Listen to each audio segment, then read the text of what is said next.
Dead soil looks tired.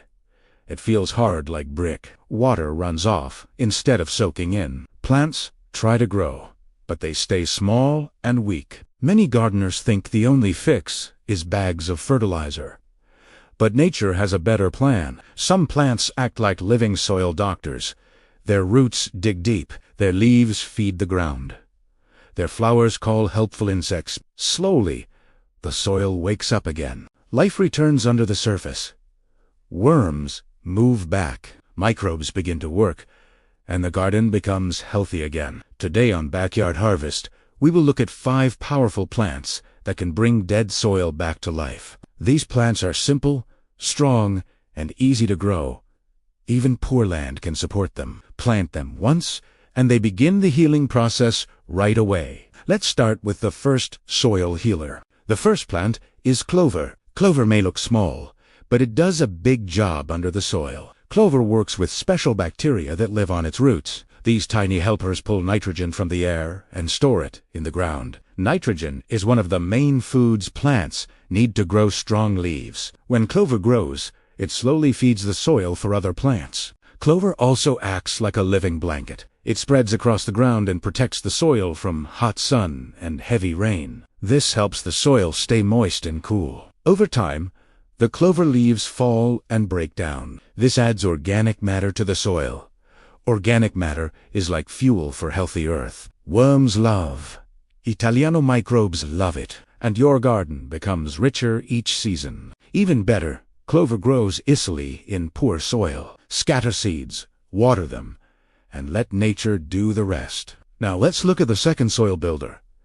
The second plant is daikon radish. This radish is not just for eating. It is famous for fixing hard, compact soil.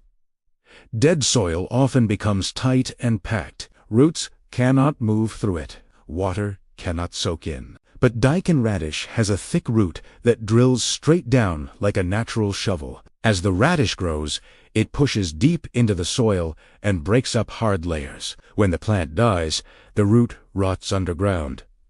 This leaves a tunnel behind. These tunnels allow air and water to move deeper into the ground. Worms also use these paths to travel and work. The rotting root becomes food for soil life. Microbes break it down and turn it into rich nutrients. Farmers call this process biodrilling because the plant acts like a living drill. Plant daikon radish in fall or early spring, and your soil will slowly become loose, soft, and healthy again. Now let's move to a bright yellow helper. The third plant is sunflowers. Sunflowers do much more than brighten the garden.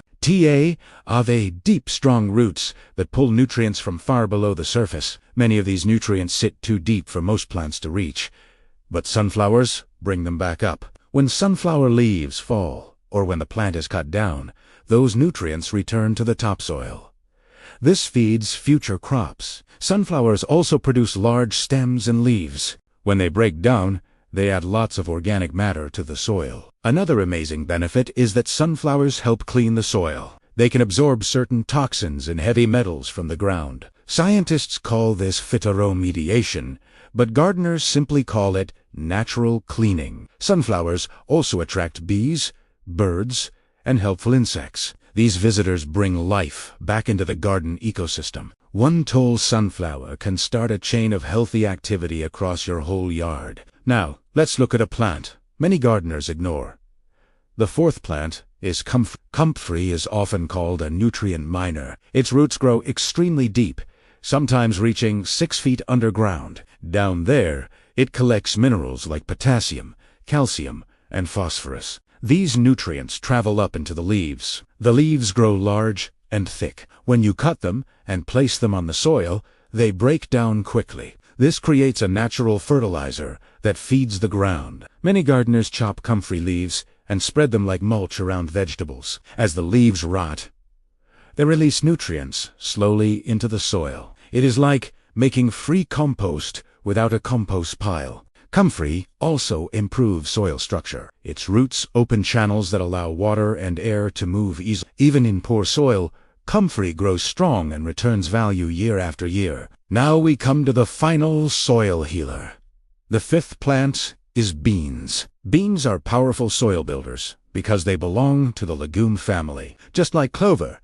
beans work with bacteria that store nitrogen in the soil. Every season they grow, they leave behind natural plant food. Beans also produce vines and leaves that add organic matter when they break down. Their roots help loosen soil and support microbial life underground. The more soil life you have, the healthier your garden becomes. Another great thing about beans is that they give you food while they improve the soil. You harvest fresh pods, while the ground becomes richer at the same time.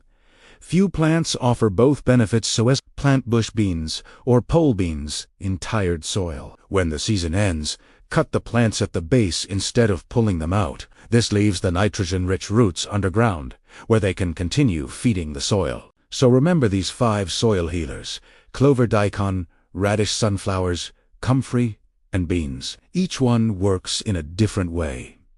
Some add nitrogen, some break hard soil, some pull nutrients from deep underground. Together, they rebuild the living system beneath your garden. Healthy soil is not created overnight. It grows slowly, like a living community. The more life you support underground, the stronger your garden becomes above it. Start with one of these plants this season. Watch how the soil changes month by month. Soon, the ground that once looked dead will become dark, soft, and full of life. And when your soil thrives, your harvest will thrive too. That is the power of working with nature instead of against it. And here, at Backyard Harvest, that is exactly what we love to grow.